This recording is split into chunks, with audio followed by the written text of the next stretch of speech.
Okay, so Saturday's training for the individual athletes on the season program. Starting with just a general warm up, get the body moving and get yourself building up in the same way that you would for this clean ladder as if it was an event in the quarterfinals. I wanted to get a touch, like almost a final touch on a ladder style event because we may see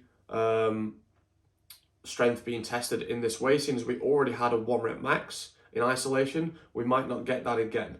So it may be more in this sort of ladder format, or it might be incorporated into a workout.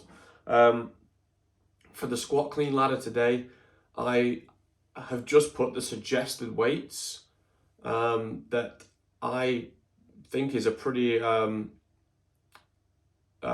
high chance of those weights being used. They've been used several times in this sort of volume or even more, mixed with a lot more movement. So I would not be surprised if these weights came up as a ladder for cleans. So you have a 7-minute time cap, which is going to be relatively tight. Some people are going to be able to blast through this in sub 5 minutes probably. So 7 minutes is going to be tight, especially if you're not in that top percentile of quarterfinals athletes. So the main thing I would say to you is just using those weights and see how far you can advance in that time rather than scaling the weights back. So if you can lift the second barbell, then I would say to give the workout a go and just see how far you can get, because you're not going to be able to scale next week. And now we're doing competition specific practice.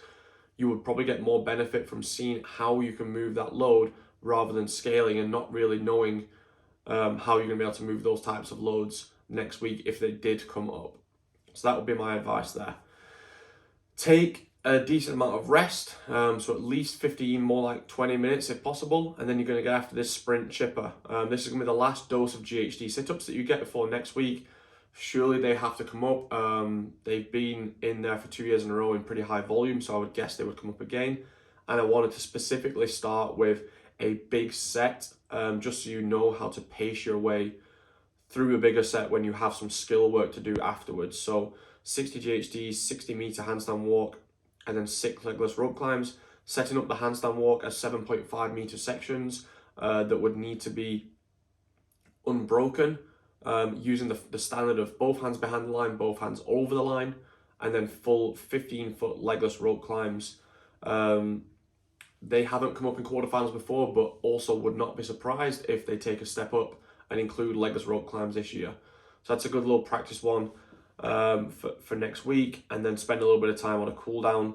The afternoon session again is conditioning based, some echo bike work, and then some accessory to finish off the day. If you are pretty beat up after the first session, then I would miss the second session and just focus on recovery. You don't want to feel like you're going into any of the sessions over the next week not feeling like you can give your all to the session. If you're already feeling a bit beat up before the session starts, then don't push through it, because that's only going to add more fatigue going into the next day, and we're trying to reduce the overall fatigue going through your body so that you feel fresh going into next Friday, Saturday, Sunday events.